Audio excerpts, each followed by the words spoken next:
요한 1서 3장 7절에서 10절까지의 말씀을 통해서 마귀의 보이스피싱을 좌절시켜라 라는 제목으로 오늘 본문의 말씀을 통해서 은혜를 사모합니다. 전화가 옵니다. 이다운 씨 되십니까? 여기는 서울중앙지검 범죄수사팀 이상빈 수사관입니다. 이다운 씨 앞으로 명의 도용 사건 관련으로 통장 개설 내용이 확인되었습니다. 본인이 직접 발급하신 거 맞으십니까? 하고 전화가 와요. 여러분, 어느 날 여러분들에게 느닷없이 이런 전화가 걸려오게 되면 여러분 거기다 대고 뭐라고 말할 생각을 하시나요? 그냥 끊어버리나요? 요즘은 재밌어요. 내용을 아는 사람들은 그걸 가지고 놀아요. 그 사람을 데리고 노는 시대가 됐어요. 근래에는 보이스피싱 피해 사례들을 많이 공유들을 하고 있어서 보이스피싱 전화를 받게 되면 금세 눈치챌 정도의 이제 기간이 된 것 같아요. 그럼에도 막상 이런 전화를 받게 되면 똑같은 구닥다리 같은 그 수법임에도 똑같은 피해를 당하는 사람들이 종종 있습니다. 그 사람들은 멍청해서 당하는 거고 나는 좀 특별했었어. 참 사기 수법이 대단하더라고 하는 이런 말들을 해가면서 여지없이 같은 수법에 사기를 당하는 경우들을 보게 돼요. 보이스피싱이 걸려올 때 여러분 걸려오기 전에 보이스피싱이 걸려오기 전에는 자기에게 아무 일이 일어나는 것이 없죠. 아무 일도 일어난 것이 없는데 전화로 당신 큰일 났어요. 지금 100만 원이 1000만 원이 당신하고 연결되어 있다면서 이제 큰일 났다고 하는 그 말 한마디 툭 던져 놓은 것에 내가 정말 큰일 난 것으로 생각하게 만들어서 전화 받기 전엔 아무 일도 없는데 전화 받고 나서 순식간에 바보가 됩니다. 보이스피싱의 목적이 뭐죠? 뺏어가는 거예요. 줄 마음이 없는데 뺏어가는 거예요. 예수님 영접하고 믿음으로 사는 저와 여러분들이 저도 마찬가지지만 가진 것이 뭡니까? 뺏길 게 뭐냐는 거예요. 내가 지금 그걸 가지고 누리고 있는데 뭘 누리고 여러분들 살아가십니까? 넉넉하게 사는 사람도 예수님 영접하고 부족하게 사는, 가난하게 사는 사람도 예수님을 영접합니다. 건강한 사람도 예수님 영접하고요. 병원에 누워있는 건강하지 못한 사람도 예수님을 영접합니다. 돈을 많이 가지고 있지 않아도 하나님을 사랑하고 모든 것을 하나님의 은혜인 것을 아는 그리스도인.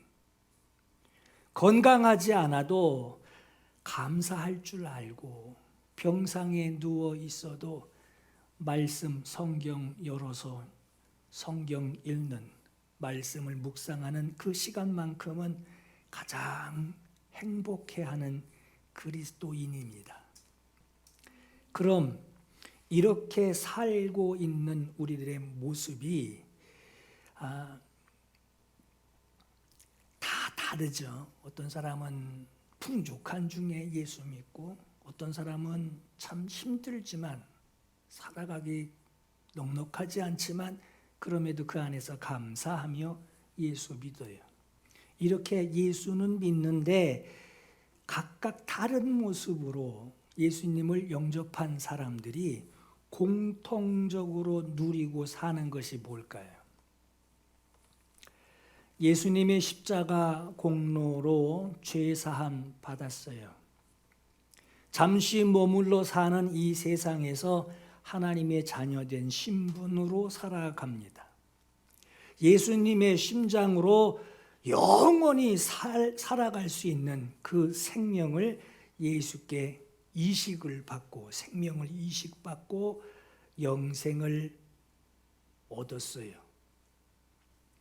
그리고 주님 재림하실 때 이 땅에서도 물론 하나님의 자녀로 살아가지만 천국의 시민권을 가지고 재림 때에 하나님 나라에서 살게 됩니다. 영생을 얻은 그 자녀의 신분으로 이 땅에서 하나님을 사랑하며 하나님을 의지하고 하나님이 공급하시는, 저 부자 마냥 쌓아놓고 살 만큼 주시지는 않으시지만 그러나 필요에 따라 그때 공급해 주시는 그 공급으로 살아가는 자족하는 마음, 그것으로 범사에 감사하며 살아갑니다. 이렇게 살아가는 그리스도인에게 뭘 뺏어가려고 보이스피싱에 걸려오는 걸까요? 여러분, 제가 지금 말하는 보이스피싱은 두 가지예요. 하나는 세상 보이스피싱이고 하나는 예수 믿는 사람, 그 무엇을 가지고 사는 자에게 걸려오는 보이스피싱이에요. 세상 보이스피싱은 사기치고 돈 뺏어가려고, 돈이 목적이에요.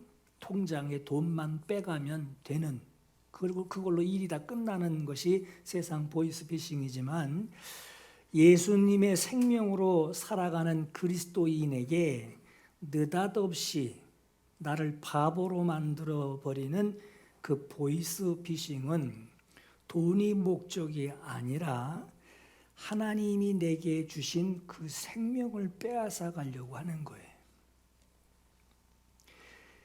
예수 그리스도를 믿는, 여기서 그리스도인에게 걸려오는 이 보이스피싱은 사단이죠. 이러한 그리스도인에게 마귀가 훤히 들여다보고 알고 있으니, 나 돈 없는 거 알고 건강하지 못한 거 알고 있으면서 왜 나한테 보이스피싱을 거나? 마귀가 찾아와서 나 돈도 없고 건강도 없고 어디 자랑할 것도 없는데 기어코 나한테 와서 뺏어가려고 하는 것이 뭘까?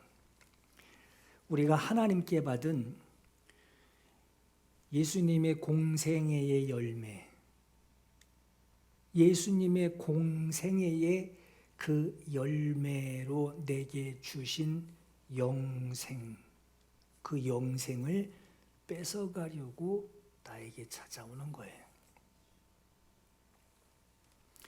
아버지께서 아들에게 하라고 주신 일, 예수님의 공생애로 이루어 놓으신 그 모든 은혜, 농부가 1년 내내 농사를 짓고 추수해서 자루 하나에다가 모아 그것을 창고에 드리고 자녀들에게 주는 것처럼 말이에요. 예수님의 그 공생애로 이루어 놓으신 아버지의 관심, 아버지의 시선, 아버지의 계획, 그 말씀대로 아들이 그 일을, 모든 것을 아버지 하라는 대로 다 이루어서 내놓은 주님의 공생애, 주님의 생애로 우리에게 은혜를 주셨어요.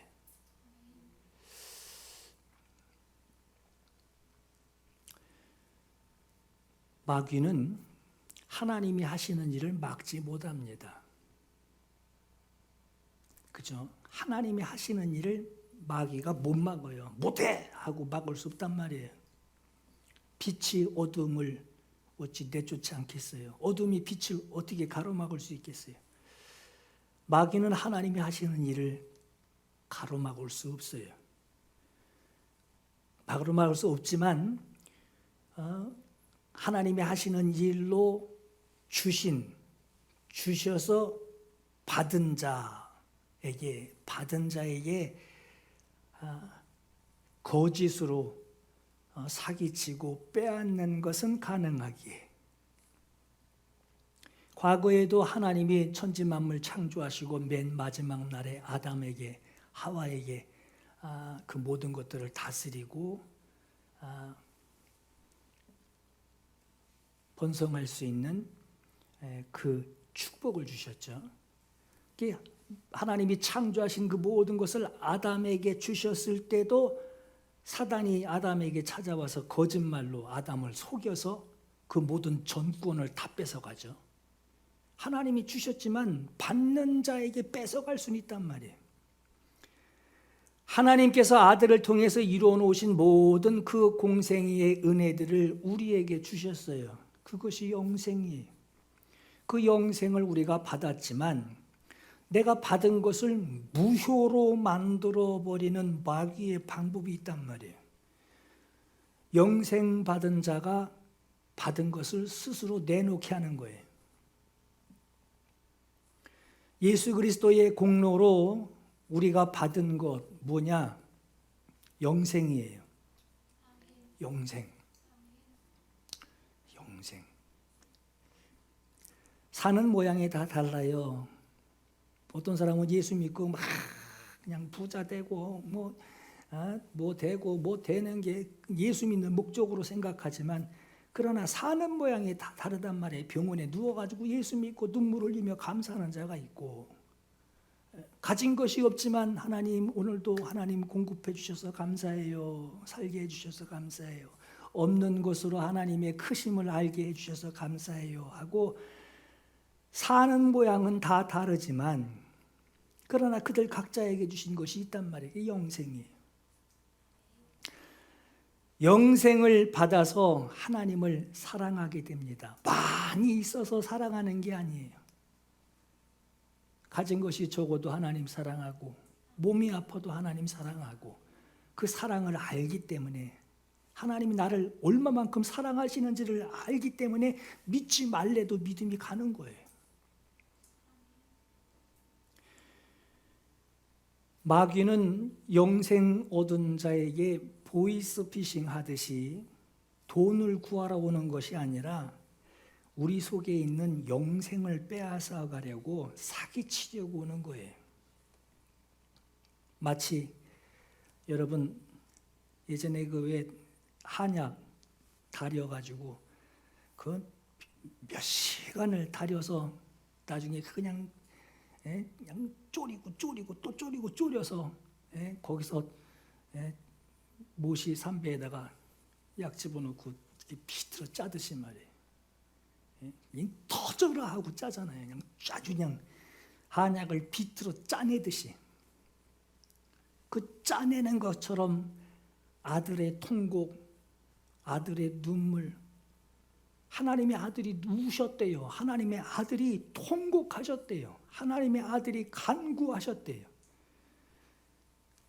짜내듯이 아들의 통곡, 아들의 눈물, 아들의 간구를 끝까지 짜내신 것으로 내놓으신 것을 그릇에 담아서 우리에게 주셨어요. 그러나 그걸 무효로 만들 수 있는 방법은 나 안 먹어 하면 끝나는 거예요. 나 안 먹어. 나 그 단계까지는 아니야. 안 먹어. 없어도 돼. 없어도 세상 살만해. 그렇게 무효가 되도록 하려는 이 마귀의 방법이 있단 말이에요.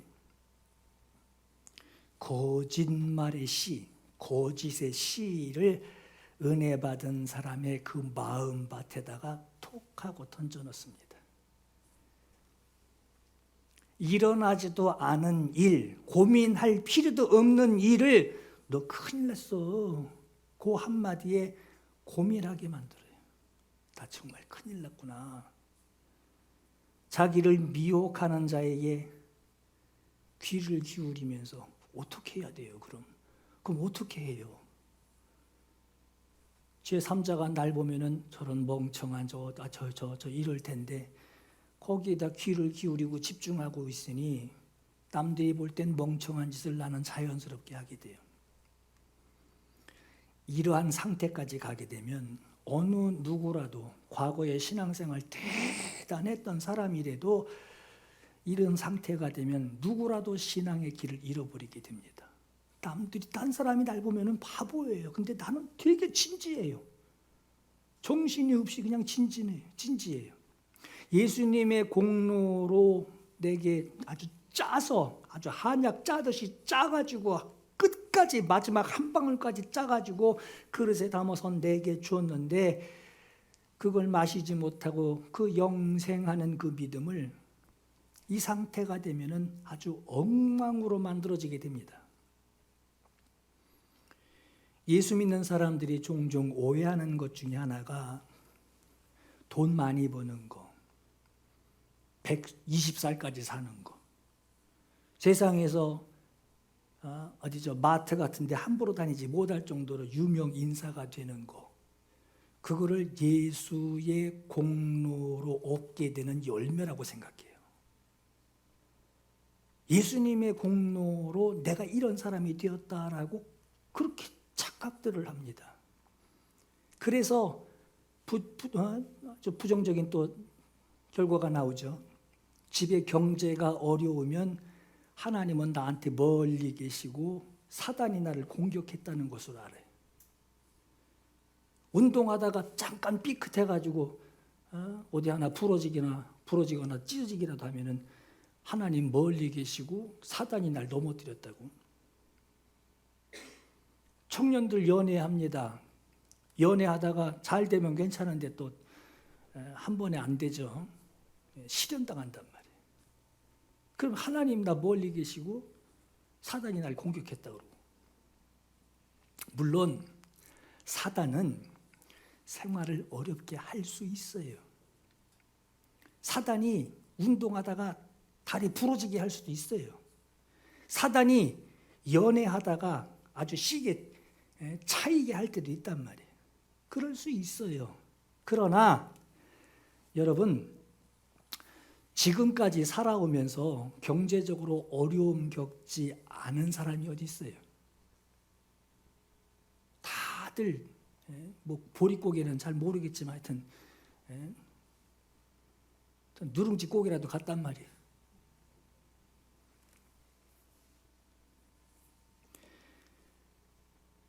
살아오면서 지금까지 뼈 한 번 부러지지 않은 사람이 어디 있어요? 다 다리 부러지고 깁스하고 손 부러지고 깁스하고 칼에 비워서 살 찢어지고. 저는 예전에 저 주부 이만큼 싸놓고서 칼질하다가 이만큼이 잘려서 나갔어요. 대롱대롱 매달려서 좀 징그러운 얘기지만. 그럼 주부 자르는데 하나님이 안 계신 건가요? 뼈가 부러지고 살 찢어져서 병원에 가보지 않은 사람이 세상에 어디 있어요? 실현 당해보지 않은 청년이 어디 있겠어요? 어릴 적부터 노인 될 때까지 이런 누구에게나 어떤 상황이나 다 일어나게 됩니다. 다 있어요. 이 모든 과정들이 사단이 그 일에 개입을 해서 그렇게 할 수는 있어요. 될 수는 있지만 그 과정이 사단의 목적은 아닙니다. 사단의 최종 목적은 다리 부러뜨리고 경제적으로 어렵게 하고 살 찢어지고 연애 실현당하고 과정은 될 수 있어요. 그러나 목적은 그게 아니라는 거예요. 사단이 공격을 해서 점수를 내려고 하는 그의 공격 포인트는 공격에서 피해를 주고 뭘 뺏어가야 된단 말이에요. 공격해서 뺏어가려고 하는 목적을 두고 있는 포인트는 경제를 어렵게 하거나 운동하다 다치게 하거나 연애하다 실현당하게 하는 것으로 점수를 내려는 것이 아니라 그건 살면서 누구나 사단이 안 그래도 다 그냥 내 몸이 약해서 그럴 때 있단 말이에요. 그런 일로 사단이 목적을 두는 것이 뭐냐? 그런 일이 있을 때마다 사단이 하던 하나님이 하시던 지가 부족해서 자기가 그렇게 넘어지던 그런 일이 있을 때마다 사단이 하는 목적이 뭐냐? 그 사람의 마음, 그 사람의 생각, 그 사람의 감정에 가라지를 뿌려놓습니다. 뿌려놓고 자기의 것을 뿌려놓고 그 사람의 생각과 그 감정이 사단이 일하는 현장이 되게 합니다. 자기 텃밭이 되게 해요. 그러한 일로 던져놓고 그 일로 그 마음, 그 생각, 그 감정이 무슨 일이 벌어지게 하느냐? 하나님을 부인하게 만들어요. 야, 하나님 계시면 이럴 수 있냐? 내가 하나님께 어떻게 했는데? 내가 교회에 어떻게 했는데? 하나님을 부인하게 만들고 하나님 탓하게 만들고 하나님을 원망하게 만드는 것이 사단의 진짜 공격 포인트예요. 여러분, 세상에서 예수님 영접하지 않은 사람, 잘 사는 사람, 더 많이 넉넉한 재력, 진짜 막 이래가지고 막 울긋불긋한 그런 건강을 가지고 사는 사람들 많습니다. 예수 안 믿어도 많아요. 예수 믿고 그 몸 예수 믿고 그 돈 달라고 그러는 건 참 어리석은 짓이에요. 그러나 여러분, 가난하게 살던, 넉넉하지 못하게 살던, 부하게 살던 사는 사람들 참 여러 가지 모양이지만 예수 영접한 사람에게만 주시는 것이 있어요. 그게 바로 영생이에요. 영생은 아들을 세상에 보내신 하나님 아버지의 우리를 향한 소원이었습니다. 건강하지 않은 사람에게도 하나님이 그 사람을 끝까지 사랑하시는 하나님의 소원이 무엇이냐? 아들을 주기까지 내게 향하신 하나님의 소원이 무엇이냐? 예수 믿고 영생 얻는 거예요. 부유하지 않은 사람에게도 하나님이 그 사람에게 예수 보내셔서 그를 끝까지 사랑하시는 예수님 보내신 아버지의 소원이 뭐냐? 너 영생 얻으라는 거예요. 내가 보낸 자 예수를 믿고 영생 얻으라고 하는 거예요. 사람이 세상에 사는 동안 문제 상황을 경험하게 되든지 어려운 처지에 처하게 되든지 예수님을 어떤 상황이든 그 사람에게 예수님 보내시고 어떤 상황이든 그 사람에게 예수님 보내주시는 하나님의 아버지의 소원이 뭐냐? 그 사람이 영생 얻는 거예요. 로마서 6장 22절에 너희가 죄로부터 해방되고 하나님께 종이 되어 거룩함에 이르는 열매를 맺었으니 예수님의 공생애에 모든 것을 짜서 마지막 한 방울까지 그릇에 담아 우리에게 주신 것이 무엇이냐? 그 마지막은 영생이라 했어요. 예수 믿는 사람이 가장 소중하게 여겨야 하는 것이 뭐냐? 오늘 여러분들에게 가장 소중하게 여기게 되는 것이 뭐냐? 바로 하나님께 받은 영생이에요.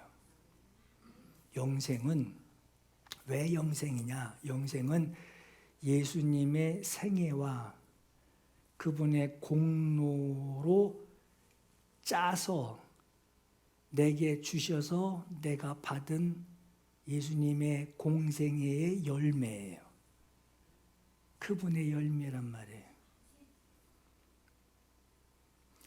예수님을 영접하여 영생하는 그리스도인에게 소중한 것이 영생이라면 사기꾼이 찾아와서 가진 거 다 내놔 할 때 절대 뺏겨서는 안 되는 것이 바로 영생이라고 하는 거예요.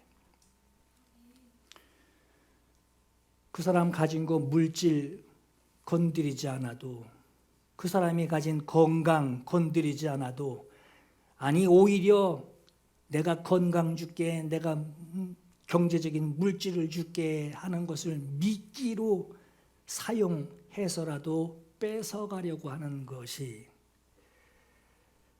세상을 2번 살아도 얻을 수 없는 것이고, 오로지 예수님의 죽으심과 부활하심만으로만 얻을 수 있는 것이 바로 영생입니다. 영생을 받았어요. 이거 내가 널 위해서 짜줬다 하고 마지막 한 방울까지 탁 하고 담아서 내게 주셨어요. 근데 이러고 다니다가 어디다 흘려버리고 없어져 버렸어. 하나님 영생 없어졌는데요. 그게 불쌍해서 다시 주시겠다고 예수님 다시 죽게 하실 수 없는 거라는 거예요. 예수님 다시 십자가에 못 박아. 너 그거 짜내려면 예수님 다시 죽어야 되는데, 그분의 몸을 비틀어 짜서 거기서 나온 마지막 한 방울, 그거까지 그릇에 또 담아야 되는데, 또 주세요. 내가 칠칠 맞아서 잊어버렸어요. 그렇다고 다시 줄 수 없는 거라는 거예요.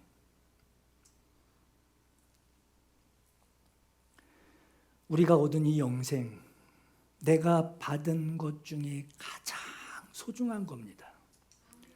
사단은 우리에게서 뭘 뺏어가려고 하느냐? 다 날렸어. 전 재산 그동안 있던 거 다 날렸어. 그동안 땀 흘린 거, 애쓴 거, 수고한 거 그냥 순식간에 다 날렸어. 그리고 이러다가 못 믿어. 사단이 우리에게 그걸 줘서라도 뺏어가려고 하는 것이 있단 말이에요. 그게 바로 주님의 공로로 다시는 주님이 피 흘려 죽으실 수 없으신 단번에 한 번에 죽으신 그것으로 내게 주신 영생, 그거 뺏어가려고 하는 거예요. 시험하는 자 마귀가 예수님이 이 땅에 오셔서 공생을 사시려고 하실 때 예수님이 성령에 이끌려서 마귀에게 시험을 받게 됩니다.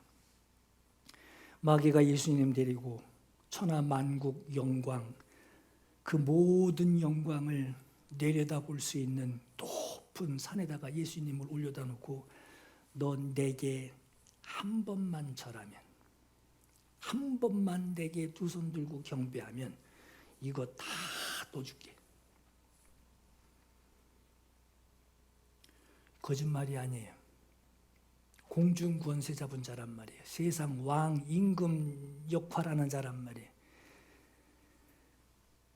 그렇게 말할 정도로 예수님을 시험해서 공생의 시작부터 그걸 미끼로 주어서 공생의 시작도 예수님을 완전히 넘어뜨리려고 한 것을 보면, 예수님의 공생애로 이루어지는 그것으로 주게 되시는 그 영생이 우리가 세상에서 추구하는 물질, 우리가 세상에서 추구하는 건강, 그것하고는 비교도 할 수 없는 정말 얼마나 소중한 것인지를 우리는 이해할 수 있습니다. 영생, 멸류관, 하나님께 나라에 가서 멸류관 얻읍시다. 그런 건 좀 나중 얘기고, 일단 지금 좀 세상에서 좀 남부럽지 않게 살고 싶다. 하나님, 남부럽지 않게 살고 싶어요 하는 예수님의 피 흘리신 그 공로, 그것을 기복신앙, 그 기복신앙에 사로잡힌 사람은 예수님한테 천하 만국 영광 보여주면 다 넣어줄게, 한 번만 절해라 하듯이 공중권세 잡은 자가 내가 하여튼 어느 루트를 통해서 들어오든지 하여튼 명예만 준다면, 어느 루트를 통해서 내게 오든지 내 통장에 돈만 좀 가득 불어나게 해준다면, 그 매주 예배하는 거 뭐 매일 뭐 그 말씀 묵상하는 거, 기도 꼭 해야 하나, 헌신 그렇게 해야 하나 하는 예배하는 거, 말씀 묵상하는 거, 기도하는 거, 헌신하는 거, 그거 그렇게 중요하게 여기지 않습니다. 사람 사다 그냥 붙이고 말지 중요하게 생각하지 않아요. 지옥에 가야 할 자가 정해져 있어요. 지옥에 가야 할 자가 예수님을 영접을 해서 한 발짝만 뛰면 그냥 떨어지는 것인데, 예수님을 영접하게 해서 죄 용서받고 그 코앞에서 용서를 받고 영생을 누리고 하나님 나라의 유산을 상속받아 누리게 되는 이러한 영원한 기쁨을 누리며 살아가는 이 영적인 축복을 빼앗아가서 나를 내 삶을 엉망으로 만들어 놓으려고 하는, 이 땅의 삶뿐만 아니라 아주 지옥에 들어가서도 그냥 아주 거기 들어가서 살게 만들려고 하는, 그렇게 만들어 놓으려고 하는 사기꾼이 나에게 찾아오는데, 여러분 이런 악한 영에게 보이스피싱 당하지 않도록 깨어 있으세요 라고 하는 이 경고를 사람들은 그리 민감하게 귀 기울여 듣지 않습니다. 영적인 손해를 봐도 내가 볼 땐 영적인 손해가 막대한데 아무것도 못 느껴요. 지금 상황이 그렇게 된 것이 그 데미지 때문에 그런 것인데 아무것도 못 느껴요. 그냥 남탓만 하게 돼요. 영적인 손해를 봤어도 영적인 손해, 내게서 뺏어간 놈이 어떤 놈인지를 모르고 억울해하지도 않아요. 내게서 영적인 이 감동, 감격, 이 기쁨을 다 가지고 몰수해 갔다고 해도 절망하지 않습니다. 여러분, 은혜를 깊이 받아 그냥 하나님의 은혜 안에 막 그냥 있다가 타락했다가 그 자리에 다시 가면 될 것 같죠? 안 돼요. 그 감정이 안 됩니다. 그렇다고 절망하지도 않아요. 이렇게 예수님의 죽음과 부활을 통해 받아 누리게 된 이 삶을 성도에게서 송두리째 뺏어가는 사기꾼을, 성경에는 그 사기꾼이 어떤 자다라고 기록을 하고 있느냐, 마귀라고도 하고 사단이라고도 하는 하나님의 아들이신 예수님께서 오셨을 때도 어떻게든 저거 죽인다고, 어떻게든 그 예수님을 죽이려고 했던 자가 바로 사단이에요. 요한복음 8장 44절에 마귀는 처음부터 살인한 자요. 첫째, 살인한 자요. 진리가 그 속에 없으므로 진리에 서지 못하고 진리가 없는 자요. 거짓을 말할 때 제 것으로 말하나니 이는 그가 거짓말장이요. 그래서 거짓말하는 자, 살인하는 자, 진리가 없는 자, 거짓말하는 자. 거짓의 아비가 되었음이라 했어요. 내게서 영생하는 그 권세, 예수께서 내게 주신 그 권세, 누구도 내게 대신 줄 수 없는 예수께서 내게 주신 그 권세를 그걸 쏙 빼가려고 하는 그 자가 누구냐? 진리가 없는 자요, 거짓말하는 자예요. 내게 다가와서 나한테 무기를 막 쏴가면서 내놔 하는 그 자의 방법과 무기가 뭐냐? 진리가 없어요. 거짓을 말한대요. 이 두 가지 특성을 가지고 내게 찾아오는 이 일을 하는 그 사단의 목적이 뭐냐? 죽이는 거예요. 영원한 그 생명을 그걸 뺏어가면, 뭐 여러분 장난감도요, 배터리 빼면 그냥 뭐 없잖아요. 아무것도. 장난감도 아무리 비싼 거라도요. 예?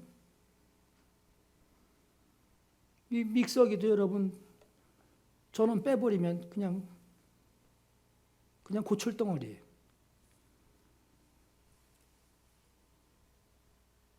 나를 죽이려고 하는데 그럼 어떻게 죽이려고 하나? 목을 딸려나? 어떻게 죽이려고 하나? 배터리 빼는 거예요. 그냥 요것만 빼가면 돼요. 영원한 생명을 뺏어가서 그냥 죽이는 거예요.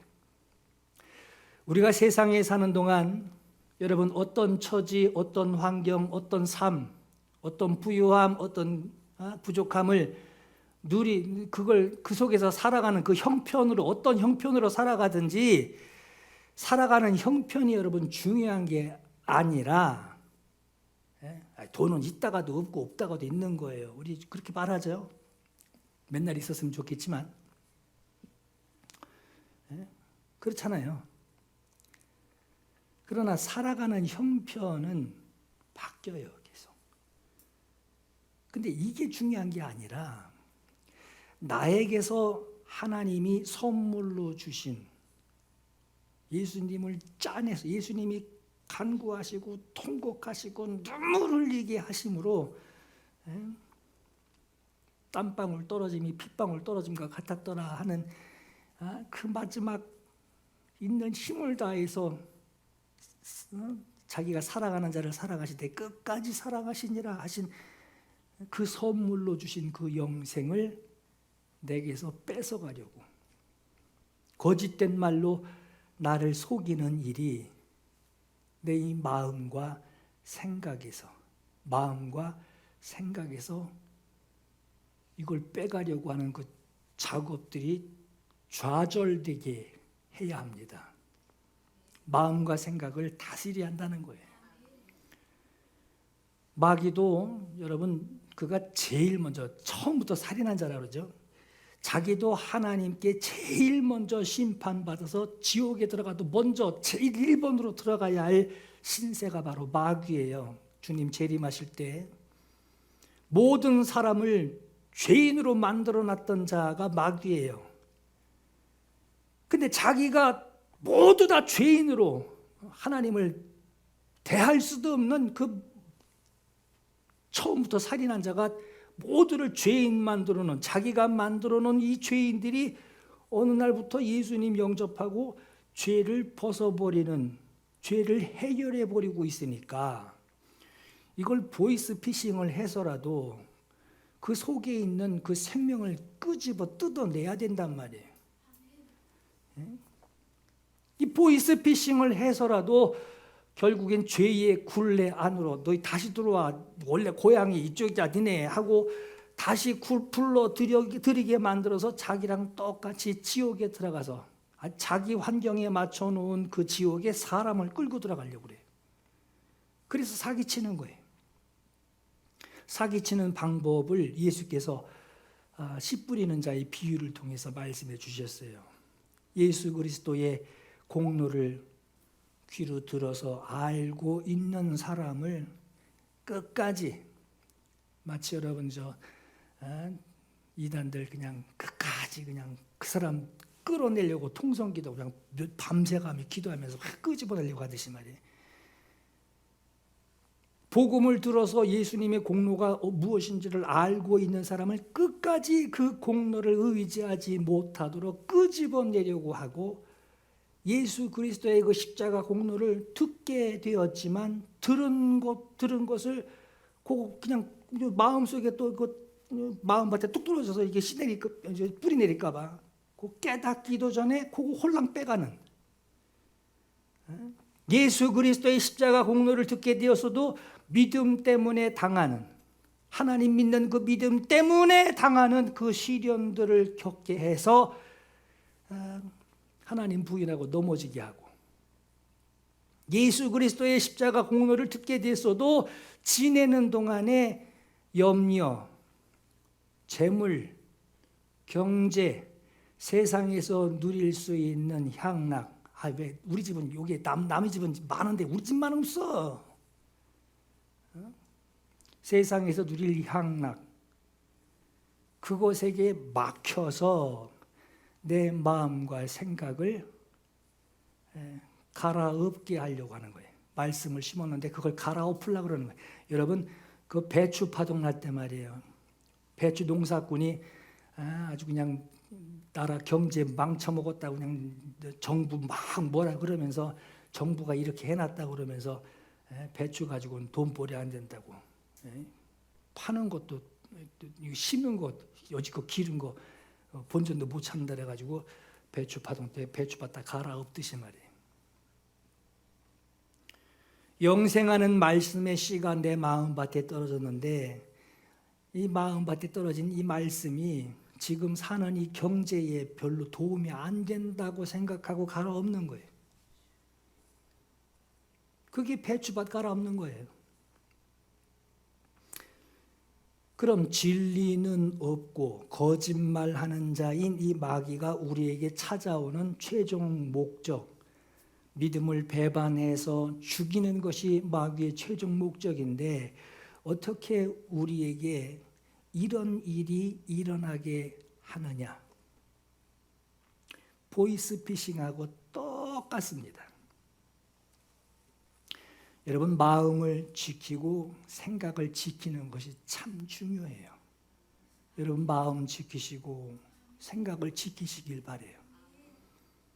보이스피싱의 수법처럼 일어나지도 않은 일을 자기의 것으로 거짓말하는 거짓의 아비인 마귀가 자기의 것을 꺼내놓으니 그게 보통 거짓말이겠냐고요. 거짓을 꺼내놓고 던져놓는 것이 바로 우리 집은 가난해, 우리 집은 뭐가 없어. 환경이 아니라 그 씨가 어디로 떨어지느냐, 거짓의 씨가 떨어지는 곳은 바로 예수님의 보혈의 능력을 힘입어서 그 복음이 심겨진 그 마음과 생각이에요.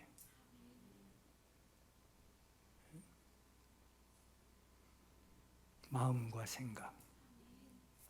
하나님은 복음의 이 좋은 씨를 우리 마음에 뿌려주셨는데 예수께서 그런 말씀하셨어요. 사람이 잘 때 그 원수가 와서 곡식 가운데 가라지를 덧뿌리고 갔대요. 사기치는 자가 자기의 생각을 사람의 마음에, 그 마음에 뭐가 있죠? 하나님이 뿌려놓은 좋은 씨가 자라고 있어요. 전혀 교회 안 다니는 사람이 아니란 말이에요. 은혜를 모르는 사람이 아니란 말이에요. 자라는 거 보면서 아유 이만큼 자랐네 하고 좋아하는 그 하나님의 씨가 떨어진 그 마음밭에 원수가 곡식, 자기 거 가라지를 쏙 뿌려놓고 갔대요. 그리고 멀찍이서 이제 어떻게 되나 좀 보자 하는 거예요. 상황이 어떻게 되나. 여러분, 이 뿌려놓는 거짓말도 성경에 보니까 뿌리가 내리는 가라지, 굴러다니는 쓰레기가 아니라 뿌리가 내린대요. 뿌리. 좋은 씨가 뿌리가 내려 확 자라는데 가라지가 그냥 굴러다니는 게 아니라 뿌리를 내리고 자란대요. 그 정도로 허술한 거짓말이 아니라는 거예요. 혹 하면 뒤틀리는 거예요.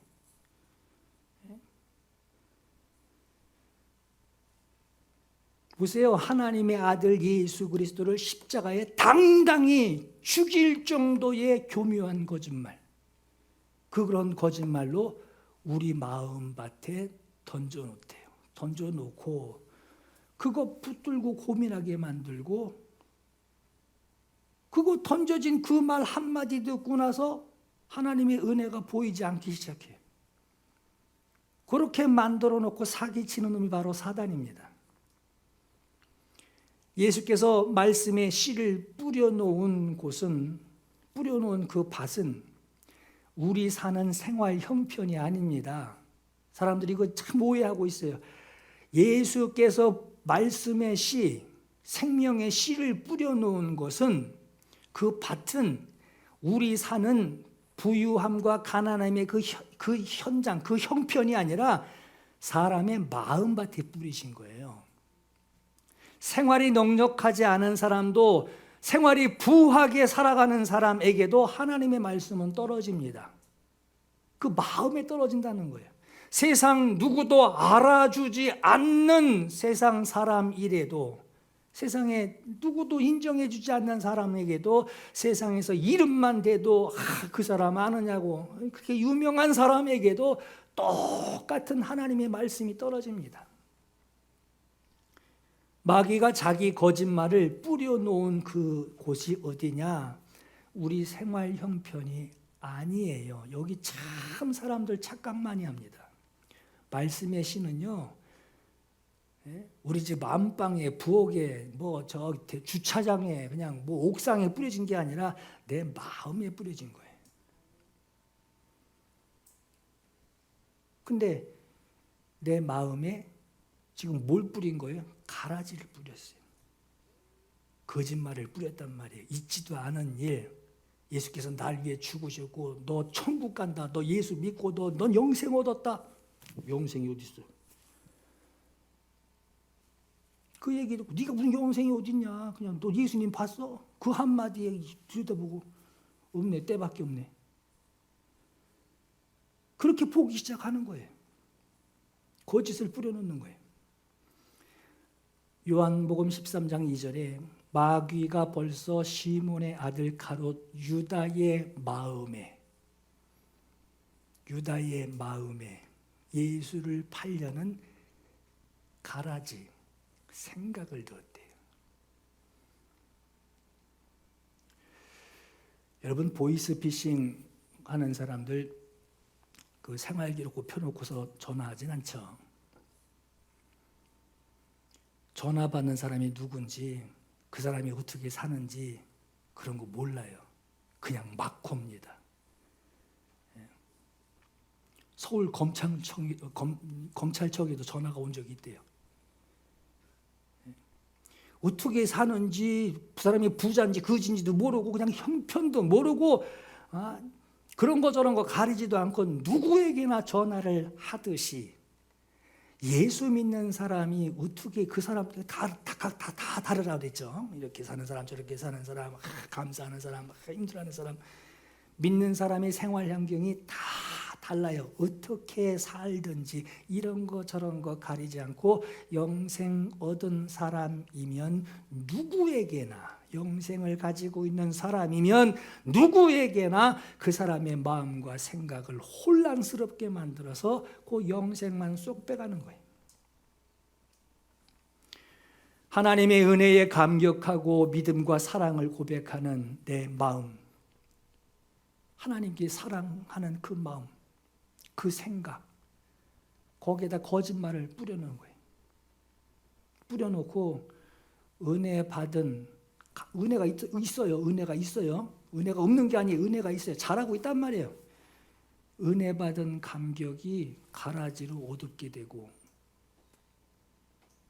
배반하게 되고 결국에는 그 영생의 결실을 빼가서 가라지만 있는 불신자를 만드는 거예요. 그러니까 여러분, 예수 믿다가 안 믿고 교회 욕하는 사람은 얼마나 지혜롭겠냔 말이에요. 얼마나 똑똑하겠냔 말이에요. 살림을 다 알고 있으니까. 우리는 여러분, 사는 형편 때문에 시험 들거나 원망할 자들이 아니라 절대 빼앗겨서도 안 되고 오해해서도 안 되고 의심해서도 안 되는 예수 그리스도의 공로가 심겨진 내 마음과 이 생각, 이 밭을 지켜내야 돼요. 이걸 지켜내야 돼요. 빌립보서 4장 6절에 아무것도 염려하지 말고 다만 모든 일에 기도와 간구로 너희 구할 것을 감사함으로, 모든 일에 감사함으로 하나님께 아뢰라. 그리하면 모든 지각에 뛰어난 하나님의 평강이 그리스도 예수 안에서 너의 마음과 너의 생각을 지키시리라 그랬어요. 가라지 뿌려놓은 거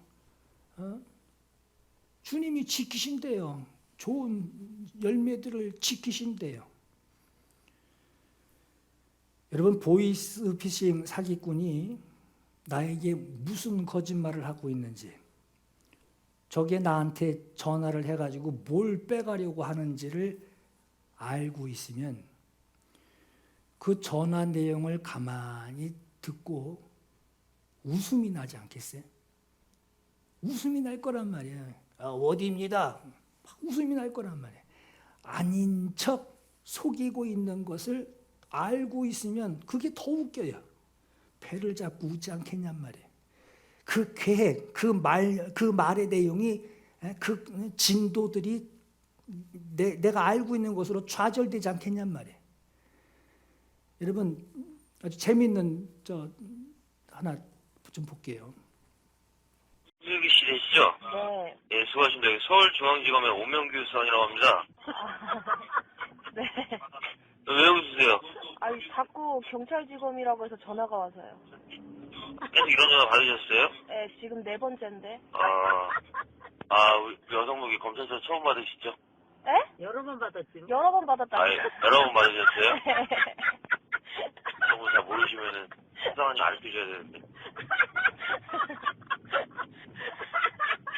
왜 또 어떤 잘못 저질렀어요?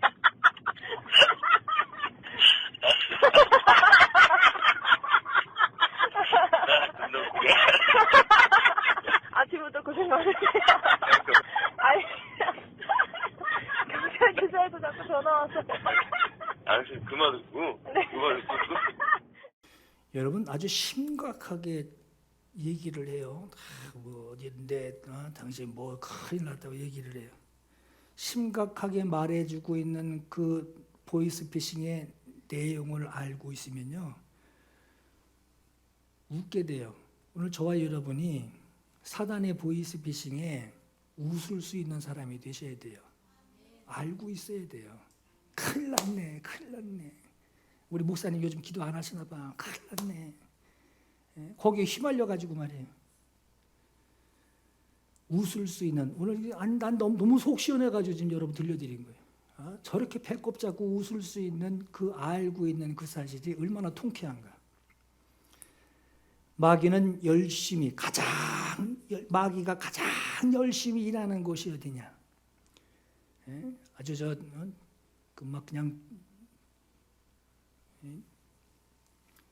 그냥 피를 막 흘려가면서 그냥 뭐 손해를 봐도 이거는 이 고지는 탈환해야 돼 하는, 가장 열심히 일하고 가장 지독하게 일하는 곳이 어디냐? 사람의 마음이에요. 여러분들 마음 속이고 여러분들 생각이 소리 없이 막 싸우고 있단 말이에요. 하나님 편과 마귀 편이 막 싸우고 있어요. 이쪽 편 붙었다가 이쪽 편으로 그럴 것 같기도 하고, 내가 생각해 보니까 그런 것도 같으네 하면서 요리조리 왔다 갔다 하는 그 싸움이 아주 굉장히 크게 일어나고 있어요.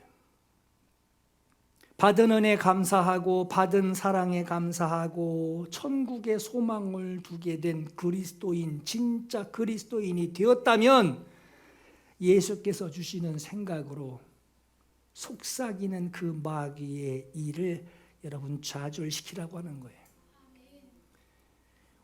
우리가 믿음으로 서 있는 이 은혜에 들어감을 얻었으며 하나님의 영광을 바라고 즐거워하느니라. 이뿐 아니라 우리가 환난 중에도 즐거워하나니, 환난 중에 어떻게 즐거워합니까?